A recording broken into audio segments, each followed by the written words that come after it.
The November wind cut through downtown Portland with a bite that made Emma pull her worn wool coat tighter around her shoulders. At 24, she had grown accustomed to the Pacific Northwest's moody weather, but today felt particularly harsh. The gray clouds hung low over the city, threatening rain that would surely come before evening. Emma clutched the brown paper bag containing her lunch, a turkey sandwich she'd made that morning, and an apple she'd grabbed from her small apartment's nearly empty fruit bowl. Working as a junior accountant at Morrison & Associates didn't pay much, and every dollar mattered. She'd been stretching her grocery budget for weeks, but the sandwich would have to do. Pioneer Courthouse Square buzzed with its usual midday energy.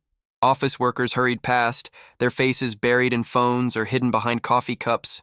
Street performers competed for attention near the fountain, their music mixing with the honking of buses and the chatter of tourists consulting their maps.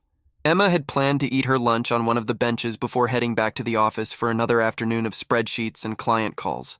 The accounting firm where she worked occupied the 15th floor of a glass tower just 2 blocks away, and she often used her lunch breaks to escape the fluorescent lighting and recycled air.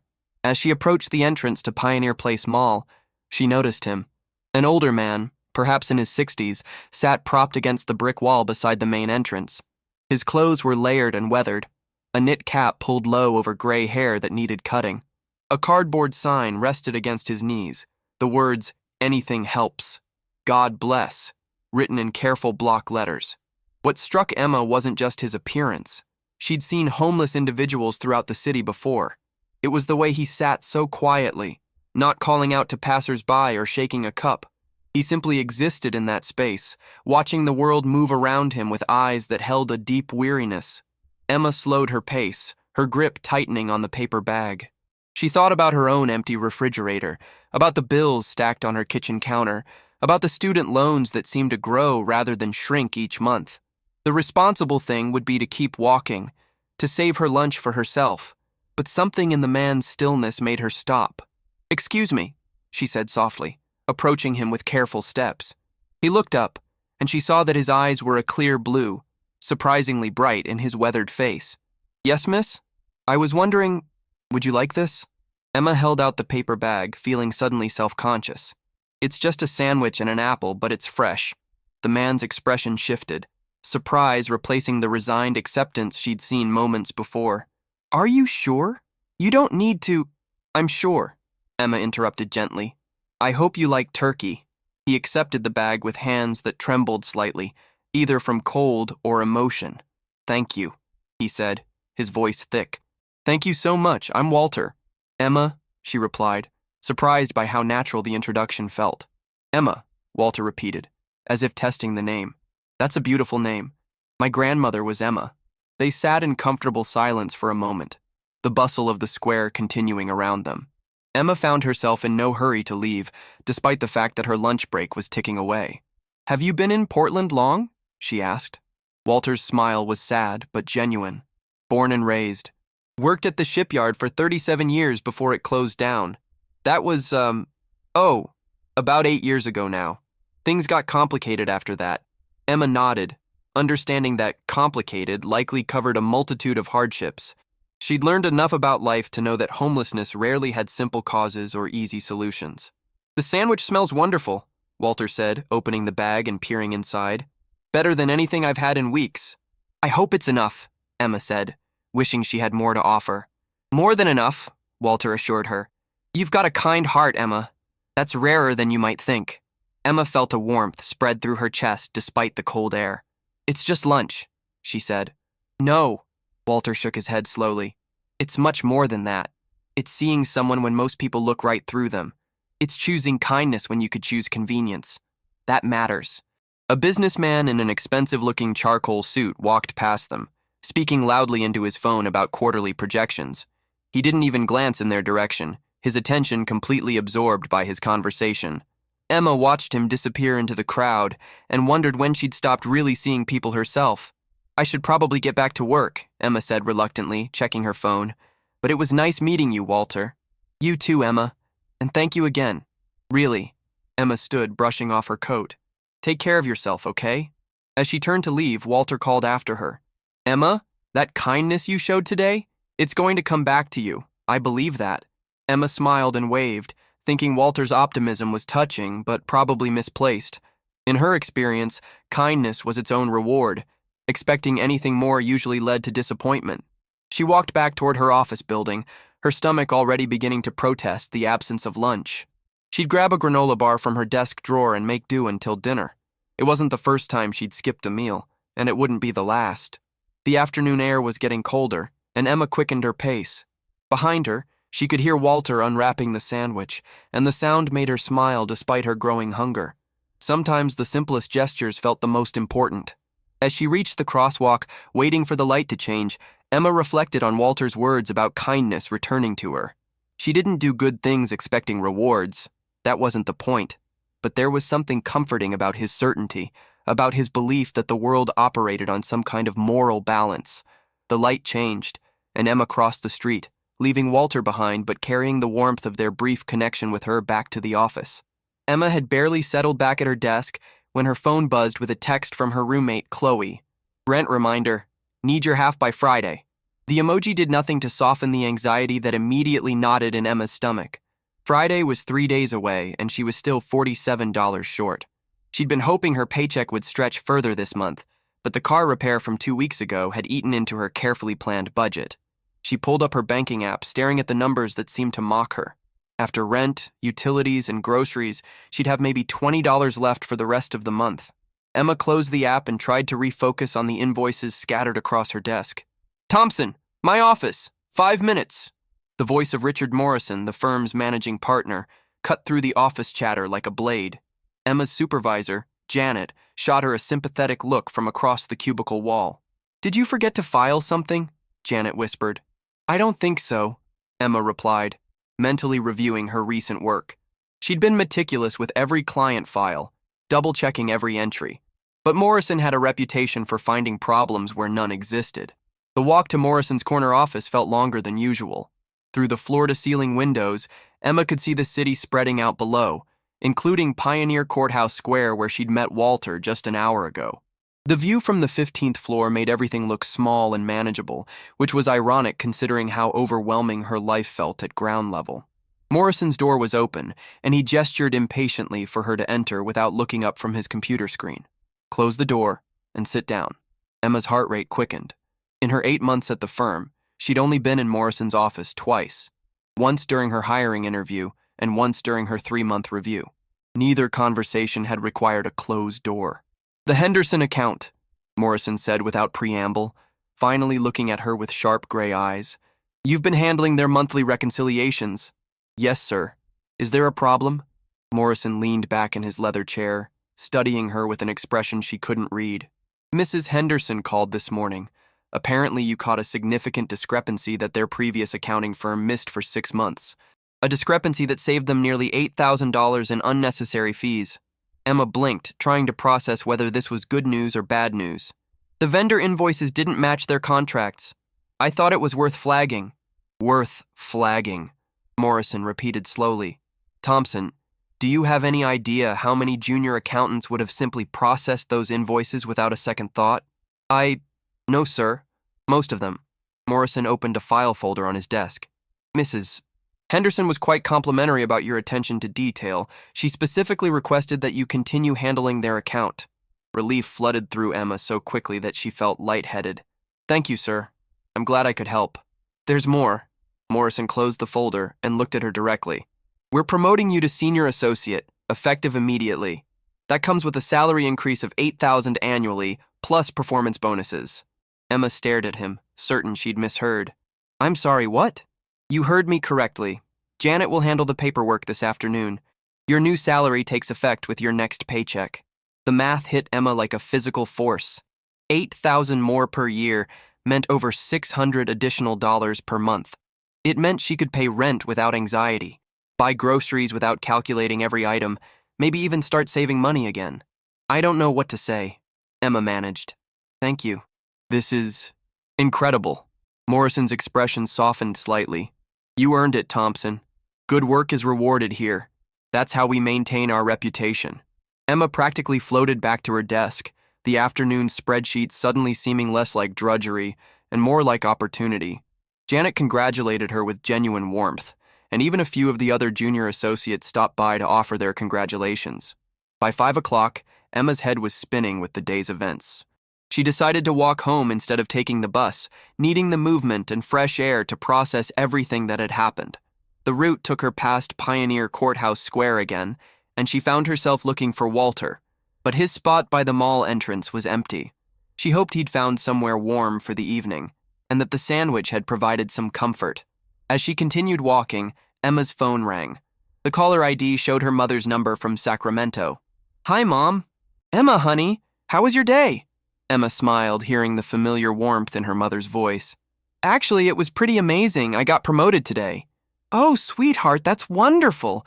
Tell me everything."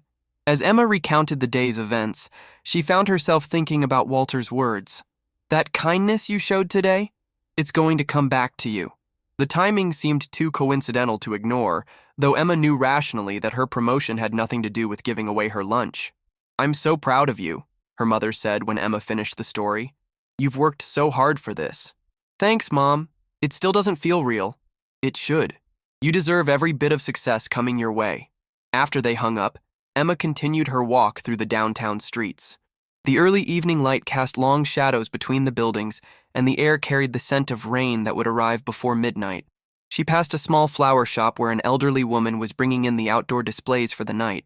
On impulse, Emma stopped. "Excuse me, are you still open?" The woman looked up with a smile. "Just closing, but I can help you with something quick. What are you looking for?" Emma glanced at the remaining flowers. "Maybe just something small? I had a really good day and I wanted to, I don't know, celebrate somehow." The woman's smile widened. "I have just the thing." She selected a small bouquet of white daisies tied with a yellow ribbon. "These represent new beginnings. Seems appropriate." "They're perfect," Emma said, paying for the flowers with money she would have worried about spending that morning. As she walked the final blocks to her apartment, Emma carried the daisies carefully, thinking about how much her life had changed in a single day. The promotion was wonderful, but somehow the memory of her conversation with Walter felt equally significant. She thought about his weathered hands accepting her simple lunch, about the gratitude in his clear blue eyes, about his certainty that kindness mattered in a world that often seemed to reward its opposite. Maybe he was right.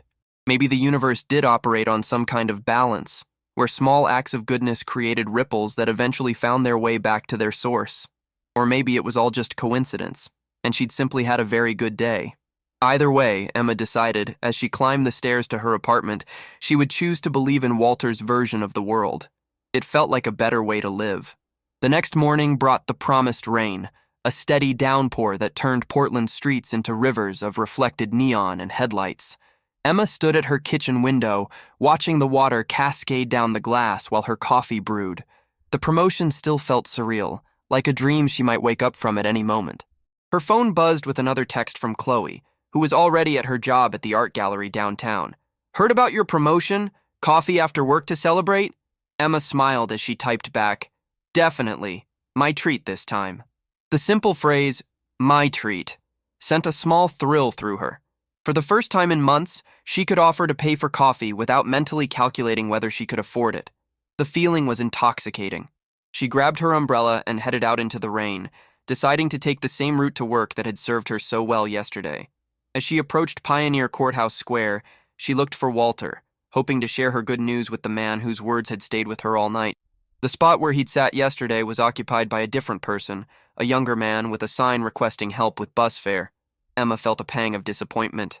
She'd wanted to thank Walter again, to tell him about the promotion and how his words about kindness had resonated with her.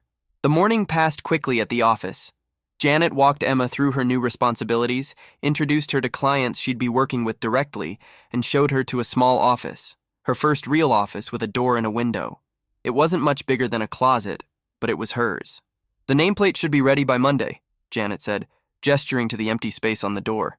"Emma Thompson, senior associate, has a nice ring to it." Emma spent her lunch break setting up her new space, arranging her few personal items and organizing the client files that were now her responsibility. She'd packed a lunch today, learning from yesterday's experience, but found herself too excited to eat much. Around 2 o'clock, she decided to step outside for some fresh air. The rain had stopped, leaving the city looking washed and bright under patches of emerging sunlight. Emma walked toward the square, hoping to see Walter and share her good fortune. As she rounded the corner near the mall entrance, she spotted him in the same location as yesterday. Relief and excitement bubbled up inside her as she approached. "Walter, I was hoping I'd see you today." He looked up with recognition and genuine pleasure. "Emma, how wonderful to see you again. You look different today, happier, if you don't mind me saying." "I am happier," Emma said, sitting down on the low wall nearby so they could talk at eye level. "I got promoted yesterday, just a few hours after I met you. I kept thinking about what you said, about kindness coming back to you." Walter's weathered face broke into a wide smile. "That's wonderful news, though I can't take any credit. Good things happen to good people, Emma. That's just the way the world works, even when it doesn't always seem that way." They talked for several minutes about Emma's new position, about Walter's past work at the shipyard, about the changing face of Portland. Emma found herself completely at ease with this man who seemed to carry decades of wisdom in his quiet observations. "I brought you something," Emma said, pulling a wrapped sandwich and a thermos from her bag. "Chicken salad today, and some hot soup. It's getting colder." Walter accepted the gifts with the same gracious gratitude he'd shown yesterday. "You're too kind, Emma. You don't need to keep doing this." "I want to," Emma said simply. "Besides, I can actually afford to now." As they sat talking, Emma noticed a man in an expensive-looking navy suit standing near the fountain about 30 feet away. He seemed to be watching them, though he was trying to appear casual about it. Something about his presence felt deliberate, purposeful. "Walter," Emma said quietly, "do you know that man by the fountain? The one in the dark suit?" Walter glanced over and his expression changed subtly, a flicker of something Emma couldn't identify crossing his features. "Can't say I do. Why?" "He's been watching us for the past few minutes. It's probably nothing, but it seems odd." Before Walter could respond, the man in the suit began walking directly toward them. He was tall and lean, probably in his 50s, with salt and pepper hair and an air of confidence that spoke of success and authority. His shoes alone probably cost more than Emma made in a week. "Excuse me," the man said as he approached, his voice carrying a slight accent Emma couldn't place. "I'm sorry to interrupt, but I couldn't help but notice your interaction here." "Miss Thompson," Emma replied cautiously, standing up. "Emma Thompson." The man smiled, extending his hand. "David Sterling. I represent the Sterling Foundation, a charitable organization here in Portland. I've been observing acts of kindness throughout the city as part of a special initiative we're conducting." Emma shook his hand, confusion evident on her face. "I'm sorry, I don't understand." Sterling reached into his jacket and withdrew a small, ornate box. "Ms. Thompson, what you've done here, sharing your meals with Walter, taking time to simply talk with him, represents exactly the kind of human compassion our foundation was created to support and encourage." Walter had remained quiet during this exchange, but Emma noticed he was watching Sterling with an intensity that seemed unusual. "I still don't understand what this has to do with me," Emma said.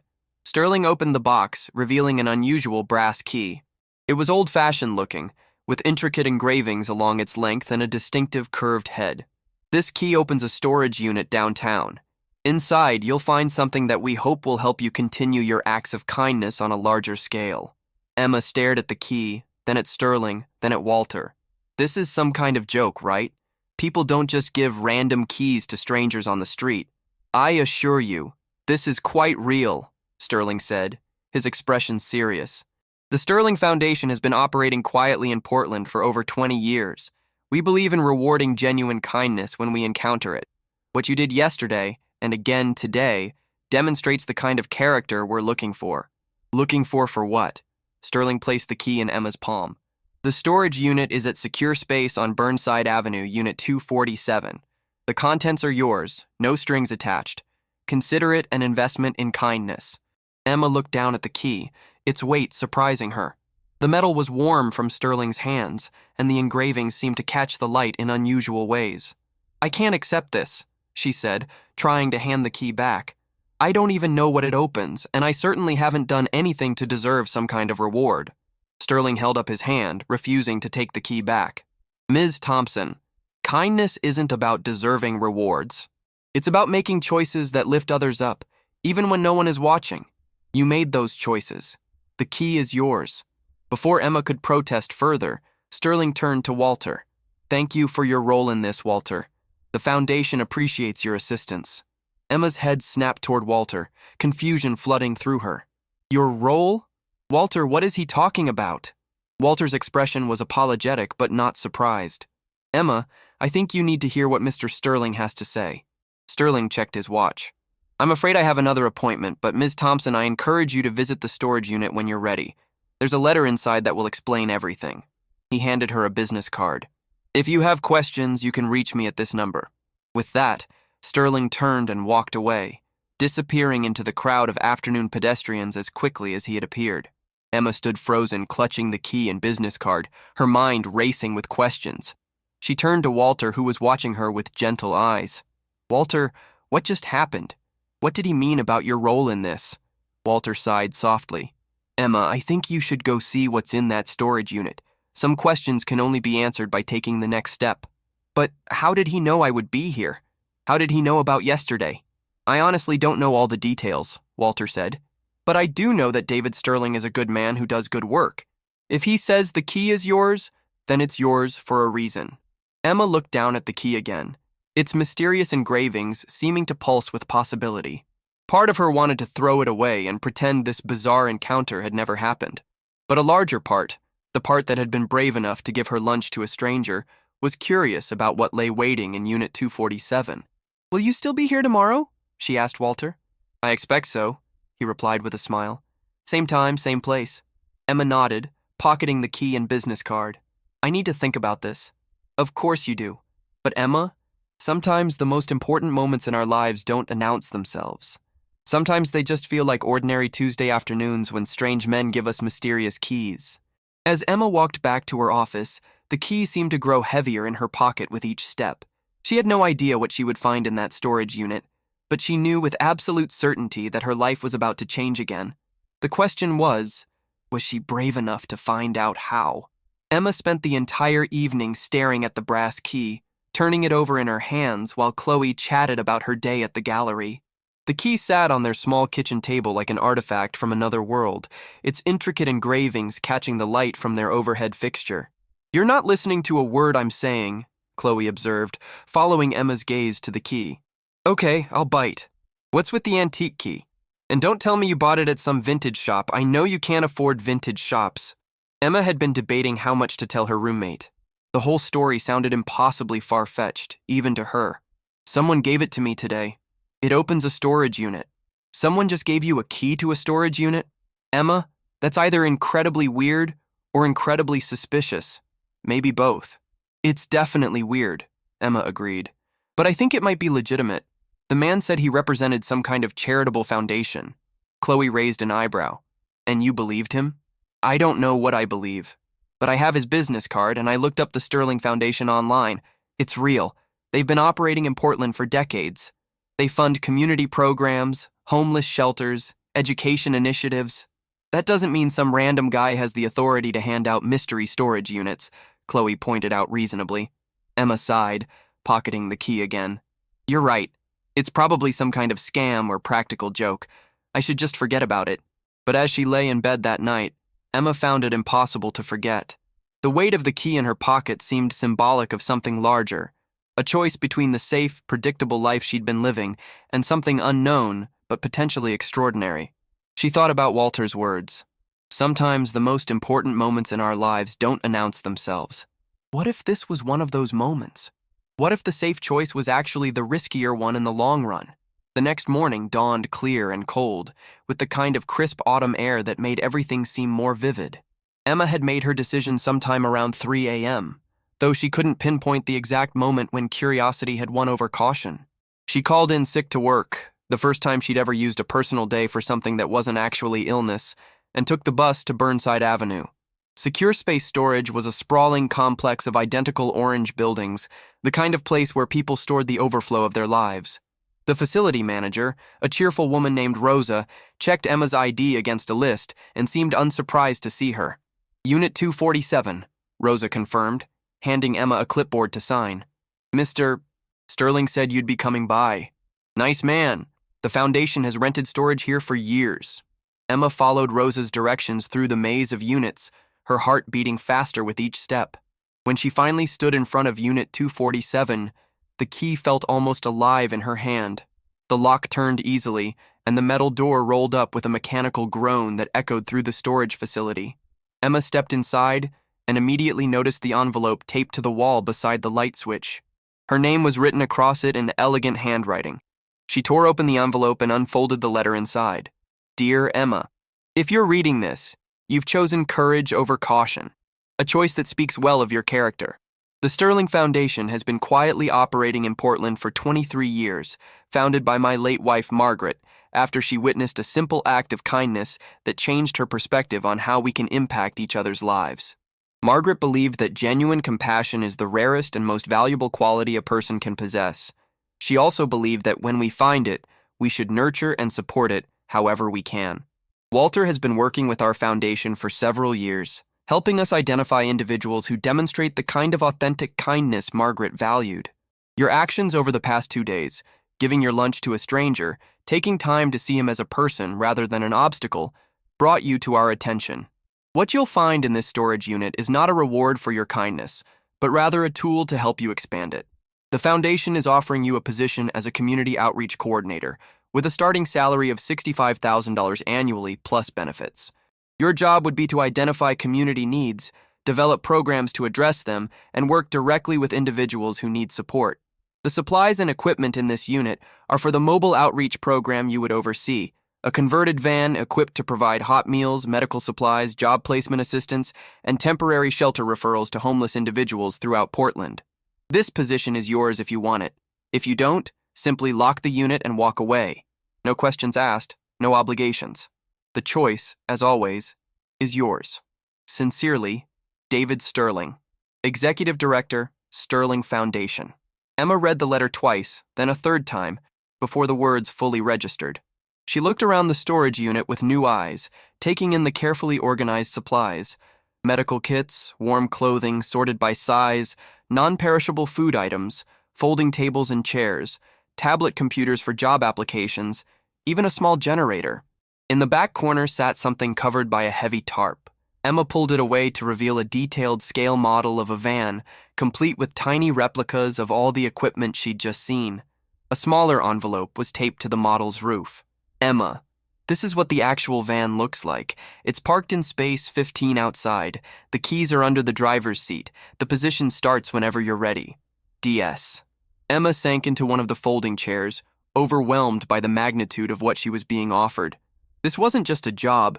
It was a complete reimagining of her life's purpose. Instead of balancing other people's books, she could be directly helping to balance their lives. But it was also terrifying. She knew nothing about social work, about managing outreach programs, about the complex needs of Portland's homeless population. What if she wasn't qualified? What if she failed? Then she thought about Walter, about the dignity with which he'd accepted her simple gifts, about the wisdom in his weathered eyes. She thought about all the people like him throughout the city, individuals with stories and struggles and inherent worth that too often went unrecognized. Emma pulled out her phone and dialed the number on David Sterling's business card. Sterling Foundation, this is David. Mr. Sterling, this is Emma Thompson. I'm at the storage unit. Ah, Emma, what do you think? I think I'm completely unqualified for this position, Emma said honestly. I'm an accountant. I've never done social work in my life. Sterling chuckled. Margaret used to say that the most important qualifications can't be taught in school. Compassion, empathy, the ability to see people as individuals rather than problems to be solved. You've already demonstrated those qualities. But what if I mess up? What if I can't help people the way they need to be helped? Then you'll learn from your mistakes and try again, Sterling said simply. Emma, we're not asking you to save the world. We're asking you to meet people where they are and offer what support you can. Everything else, the training, the systems, the resources, we can provide. Emma stood up and walked to the storage unit's entrance, looking out at the city where her new life might unfold. When would I start? Whenever you're ready. We can give you 2 weeks to transition out of your current job, longer if you need it. This opportunity isn't going anywhere. Emma thought about her promotion, about the security of her accounting position, about all the reasons she should choose the safe path. Then she thought about Walter's certainty that kindness mattered, about the warmth she'd felt when helping him, about the possibility of making that feeling her daily reality. Mr. Sterling? I'd like to accept the position. I was hoping you'd say that. Can you meet me at the foundation office tomorrow morning? We'll start the paperwork and begin your orientation. After they hung up, Emma sat in the storage unit for a long time, surrounded by the tools that would soon become part of her daily work.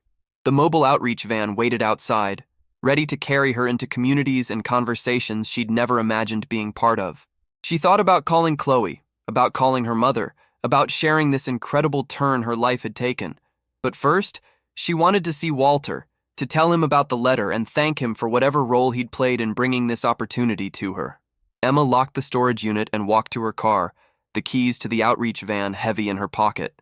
As she drove back toward downtown, she realized that 48 hours ago, she'd been a struggling accountant worried about rent money. Now she was about to become a community outreach coordinator with the resources to help people like Walter every single day. At Pioneer Courthouse Square, she found Walter in his usual spot, reading a paperback novel she didn't recognize. "Good book?" she asked, settling down beside him.